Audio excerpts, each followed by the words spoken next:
안녕하세요. 요즘 S&P 500 지수는 거의 사상 최고치고 금리는 또 여전히 높잖아요.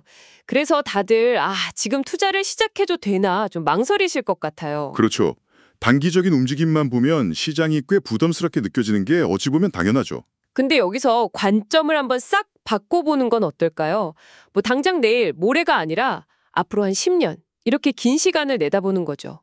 오늘은 바로 그런 장기적인 시각에서 정말 흥미로운 기술 기업 세 곳을 한번 깊이 파고들어 보려고 합니다. 아, 좋네요. 양자 컴퓨팅의 판도를 바꾸는 혁신과 AI 시대에 보이지 않는 실세, 그리고 거인에게 도전하는 무서운 신인까지 이 세 기업이 미래를 어떻게 그려가는지 그 핵심을 같이 한번 파헤쳐 보시죠. 자, 그럼 첫 번째 기업부터 시작해 볼까요?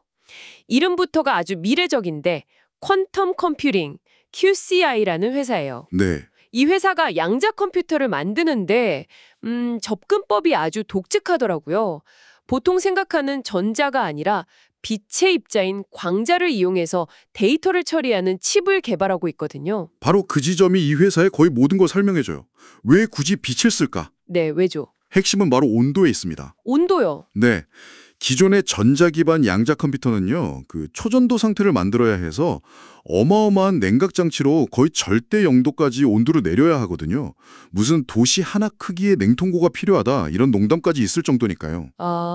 그런데 QCI의 이 광자 시스템은 우리 주변의 보통 온도, 그러니까 상온에서 작동을 해요. 상온에서 작동한다는 건 그냥 좀 편리하다 이 수준을 넘어서는 의미겠네요. 그럼요. 편리하다는 말로는 한참 부족하죠. 이건 뭐 게임의 규칙 자체를 바꾸는 거예요. 양자 컴퓨터를 그냥 데이터 센터에 일반 서버 렉에 꽂을 수 있느냐 아니면 특수 제작된 거대한 냉동 시설을 따로 지어야 하느냐의 차이니까요. 비용이나 운영의 복잡성이 비교가 안 되죠. 그렇겠네요. 게다가 이온을 가두기 위한 정밀 레이저 시스템 같은 복잡한 장비도 필요 없고요. 더 중요한 건 이 칩을 만들 때 전용 공장을 지을 필요 없이 그냥 기존의 반도체 공장, 우리가 팹이라고 부르는 곳을 이용할 수 있다는 점이에요. 와, 확장성 면에서 엄청난 이점이겠네요. 그렇죠. 근데 제가 잠시만요. 이 숫자를 보고 좀 놀랐는데 2025년 예상 매출이 약 40만 달러, 우리 돈으로 한 5억 원 남짓인데 현재 시가총액이 28억 8천만 달러, 거의 4조 원이라고요. 이건 상식적으로 이해가 잘 안 가는데요? 이게 어떻게 가능한 숫자죠? 바로 그 놀라움이 이 투자의 핵심이에요. 이건 지금 당장 돈을 얼마나 버느냐 이걸 보고 투자하는 게 아니거든요. 미래가치. 네, 양자 컴퓨팅이 언젠가 세상을 바꿀 거라는 바로 그 미래 자체에 투자하는 거죠.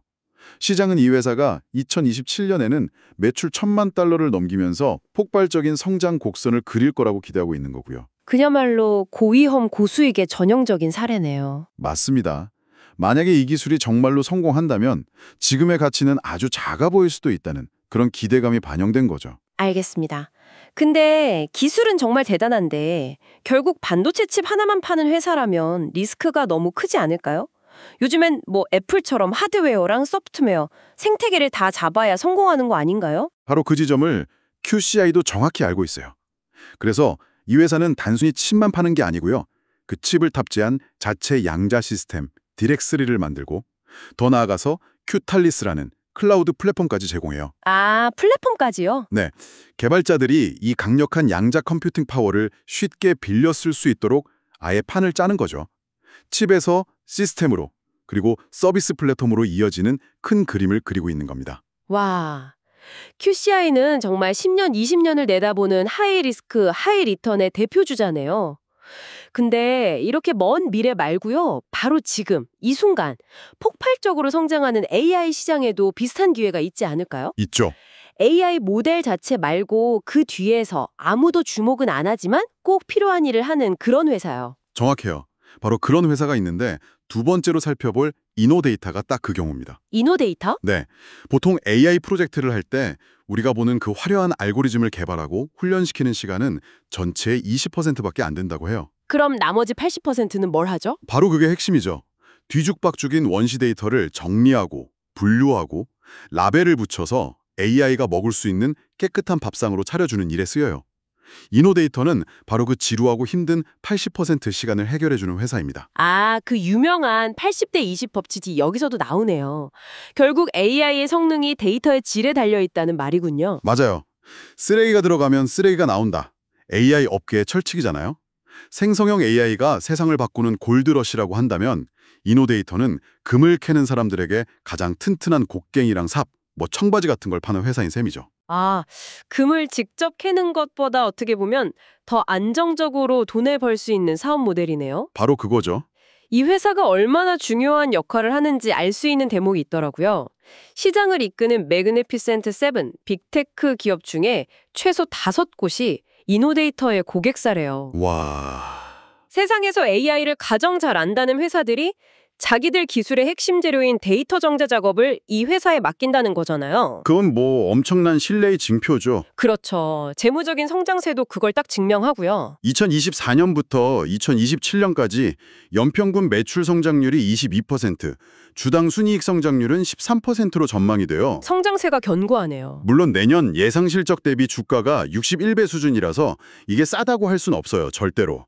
하지만 AI 데이터 준비라는 이 틈새 시장에서 거의 독보적인 위치를 차지하고 있다는 점을 고려해야 합니다. 아, 선점 효과. 네, 수요는 폭발하는데 제대로 된 공급자는 드문, 그런 시장의 선두주자에게 붙는 프리미엄인 셈이죠. 알겠습니다. 그러니까 이노데이터는 AI 혁명이라는 거대한 흐름 뒤에 숨어 있는 필수 인프라 같은 회사군요.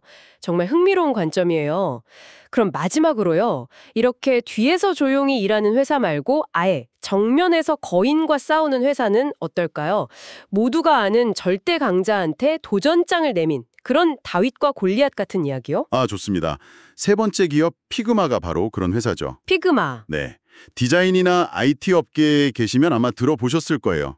디자인 소프트웨어 시장의 절대 군주인 어도비의 정면으로 맞서는 클라우드 기반의 디자인 툴입니다. 아, 저도 예전에 디자이너랑 일할 때 최종점 PSD? 진짜 최종점 PSD?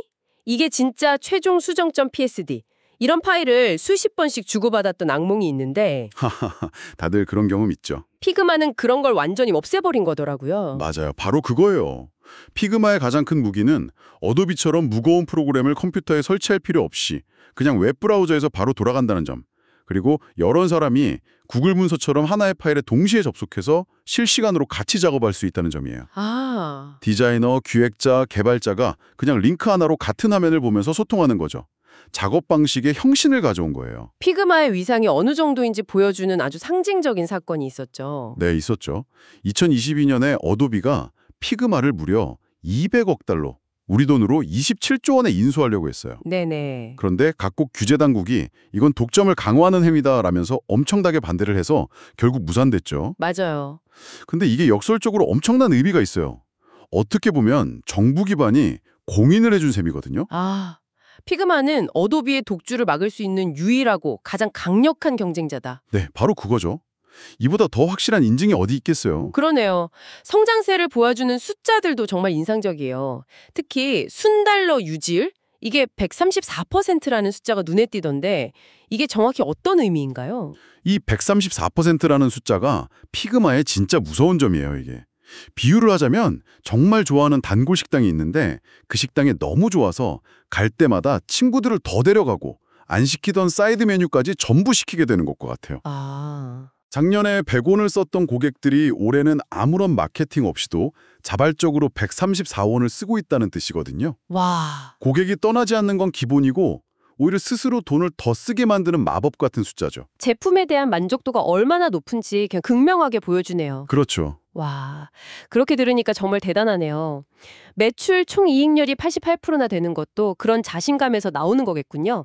가격을 마음대로 정할 수 있다는 뜻이니까요. 맞습니다. 2024년부터 2027년까지 연평균 27%의 매출 성장이 예상되고요. 아직은 순손실 상태지만 그 폭을 아주 빠르게 줄여나가고 있어요. 물론 주가가 내년 예상 매출의 17배 수준이라 부담스러울 수는 있죠. 그래서 여기서 가장 중요한 질문이 생겨요. 과연 피그마가 이 강력한 기세를 몰아서 거인 어도비로부터 시장 점유율을 계속해서 빼앗아 올 수 있을까? 이 질문에 대한 답이 피그마의 미래 가치를 결정할 겁니다. 자, 오늘 살펴본 세 기호들 다시 한번 정리해 볼까요?